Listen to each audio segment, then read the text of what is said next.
The United States was a country founded in slavery, and one which, 100 years after slavery's official dissolution, remained half equal and half free.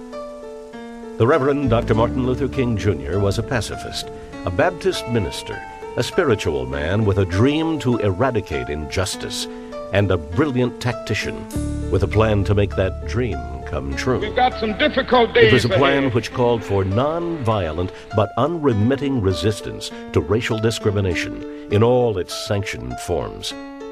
And it worked.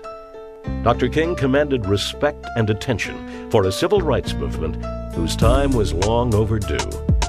He rallied support for the cause through masterful oratory and personal charisma.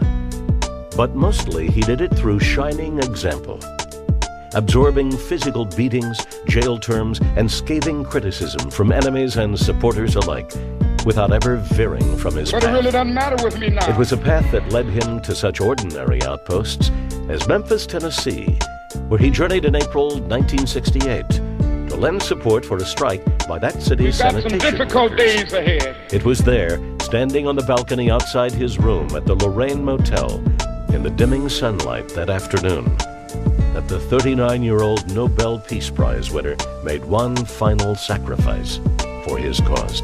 Reverend Dr. Martin Luther King Jr. was killed by a rifle bullet fired from a flophouse across the street by a drifter with a criminal record named James Earl Ray.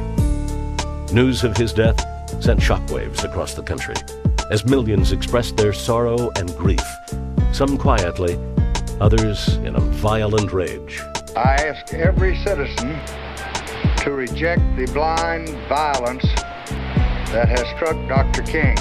That night, President Lyndon Johnson addressed the nation to plead with outraged citizens to stay calm.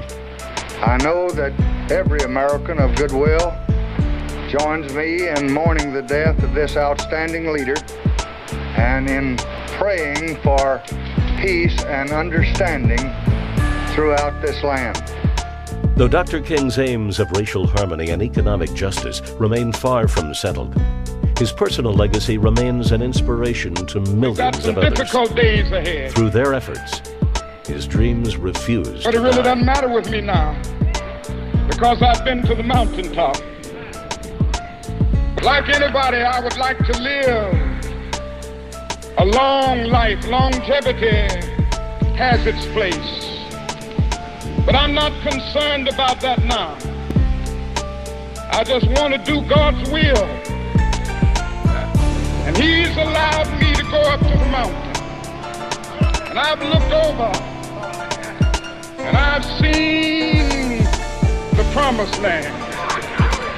I may not get there with you, but I want you to know tonight that we as a people will get to the promised land.